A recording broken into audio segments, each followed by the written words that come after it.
ഈ സോളോ ട്രിപ്പിന് പോകുന്ന ആൾക്കാരെ കണ്ടിട്ടില്ലേ? നിങ്ങൾക്ക് തോന്നുന്നുണ്ടോ ഇവരൊക്കെ യാത്ര പോകുന്നത് ഈ ലോകം മുഴുവൻ ഒറ്റയ്ക്ക് കാണാൻ വേണ്ടിയാണെന്ന്? ഒരിക്കലും അല്ല. അവര് കണ്ടു തുടങ്ങുന്നത് അവരെ തന്നെയാണ്. ഒറ്റയ്ക്ക് യാത്ര പോകണം തീരുമാനിക്കുന്ന നിമിഷം എല്ലാവരുടെയും വിചാരം എന്താ അറിയോ? ആദ്യം മനസ്സിലേക്ക് വരുന്നത് ഭയങ്കരമായ ധൈര്യമാണെന്നാണ്. ഒരിക്കലും അല്ല. ഭയങ്കരമായ ഭയം തന്നെയാണ് ആദ്യം മനസ്സിലേക്ക് വരിക.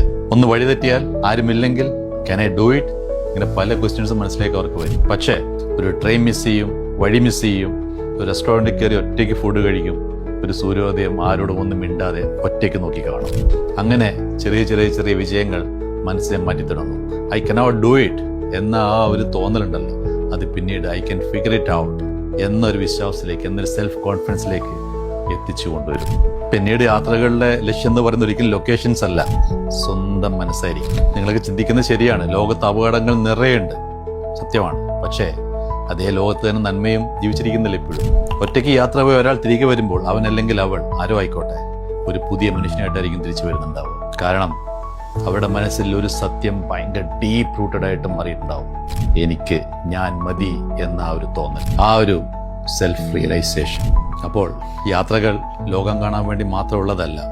ചില യാത്രകൾ നമ്മളെ നമ്മളിലേക്ക് തന്നെ മടക്കി കൊണ്ടുവരാൻ വേണ്ടിയും കൂടെയാണ്.